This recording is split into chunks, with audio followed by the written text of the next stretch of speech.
नमस्कार दोस्तों, स्वागत है आपका टॉपर साइड में। दोस्तों, आज के इस वीडियो में मैं आपको लखनवी अंदाज पाठ का सार बताने वाला हूँ। तो ईयरफोन लगा लें और शांति से इस पाठ का सार सुने। दोस्तों, जो लेखक हैं उनको एक नई कहानी लिखने के लिए विषय चाहिए था और उस विषय के बारे में सोचने के लिए उन्हें एकांत चाहिए था कि आखिर विषय क्या है, किस विषय पर कहानी लिखूं। उसके लिए उन्हें एकांत चाहिए था। तो इसलिए लेखक ने सेकंड क्लास का टिकट लिया ट्रेन का, और साथ ही साथ उनकी इच्छा यह भी थी कि वह रेल की खिड़कियों से मार्ग में आने वाली प्राकृतिक दृश्यों को देखकर कुछ सोच सके। उसलिए उन्होंने सेकंड क्लास का टिकट लिया। अब जिस डब्बे में लेखक चढ़े उसमें पहले से ही एक नवाब साहब पालथी मारकर बैठे हुए थे। उनके सामने दो खीरे रखे हुए थे, नवाब साहब के सामने तौलिए पर रखे हुए थे। लेखक के उस डिब्बे में चढ़ने से नवाब साहब ने कोई उत्साह नहीं दिखाया, एकदम नॉर्मल। लेखक को लगा कि नवाब साहब उनके इस डिब्बे में आ जाने से खुश नहीं है, क्योंकि किसी सफेद पोश के सामने खीरे जैसी साधारण खाद्य सामग्री खाने से उन्हें संकोच हो रहा था।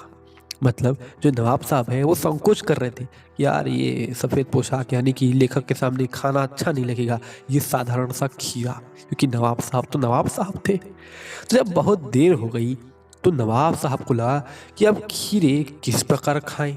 तब हार कर उन्होंने खीरे खाने के लिए लेखक को निमंत्रण दिया, जिसे लेखक ने धन्यवाद सहित ठुकरा दिया, मना कर दिया। लेखक द्वारा खीरे खाने के लिए मना करने पर नवाब साहब ने जो है वो खीरे के नीचे रखे हुए तौलिए को झाड़कर सामने बिछाया, और सीट के नीचे लोटा था, उस लोटे को उठाकर दोनों खीरों को खिड़की के बाहर धोया लोटे से और तौलिए से पोंछ लिया। इसके बाद जेब से चाकू निकालकर दोनों खीरों के सिर काटे, उसे घिसकर उसका झाग निकाला और बहुत ही एहतियात से छील कर उन फाकों को करीने से तौलिए पर सजाया।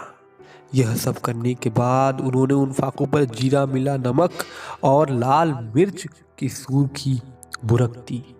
यह सब देखकर लेखक एवं नवाब साहब दोनों के ही मुंह में पानी आ गया।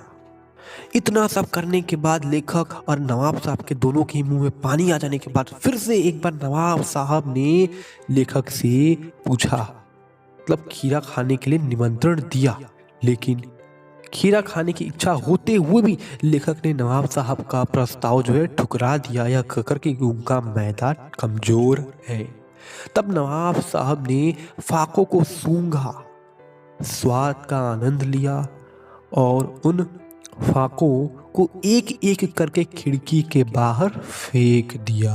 ये क्या मजाक था यार, इतनी मुश्किल से धुला, काटा, झाग निकाला, नमक छिड़का, उस पर मिर्चा छिड़के, जीरे छिड़के, और इतना टेस्टी लग रहा था कि देखकर मुंह में पानी आ गया, और फिर सिर्फ सूंघ कर स्वाद लेके उसे फेंक दिया। ये गजब बेइज्जती है यार। खैर, आगे देखते हैं क्या होता है।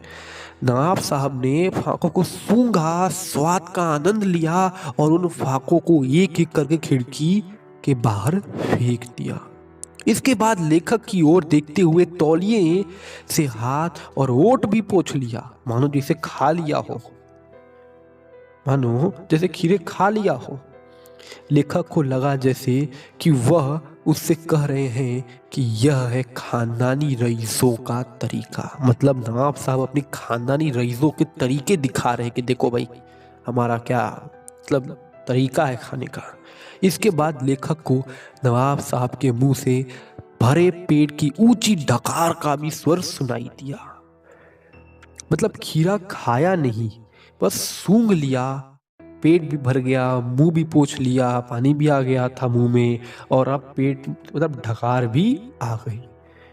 तो यहाँ से लेखक एक चीज हमें दिखा रहे हैं, नई कहानी का आधार। मतलब कि यह सब देखकर लेखक सोचने लगा कि जब खीरे की सिर्फ सूंघ कर और स्वाद की कल्पना मात्र से सिर्फ कल्पना करने से ही अगर पेट भर जाने की ढकार आ सकती है, तो बिना विचार, बिना घटना, बिना पात्रों के लेखक की सिर्फ इच्छा मात्र से नई कहानी क्यों नहीं बन सकती?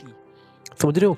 बिना खाए अगर ढकार आ सकती है, तो बिना विचार, बिना घटना, बिना पात्रों के सिर्फ लेखक की इच्छा मात्र से नई कहानी क्यों नहीं बन सकती?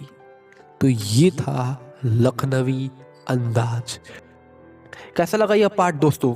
अच्छी लगी हो तो यार चैनल को लाइक करो यार, सब्सक्राइब करो और क्या, और दोस्तों के साथ शेयर करो, क्योंकि एग्जाम आने वाले हैं, अच्छे से प्रिपरेशन करो।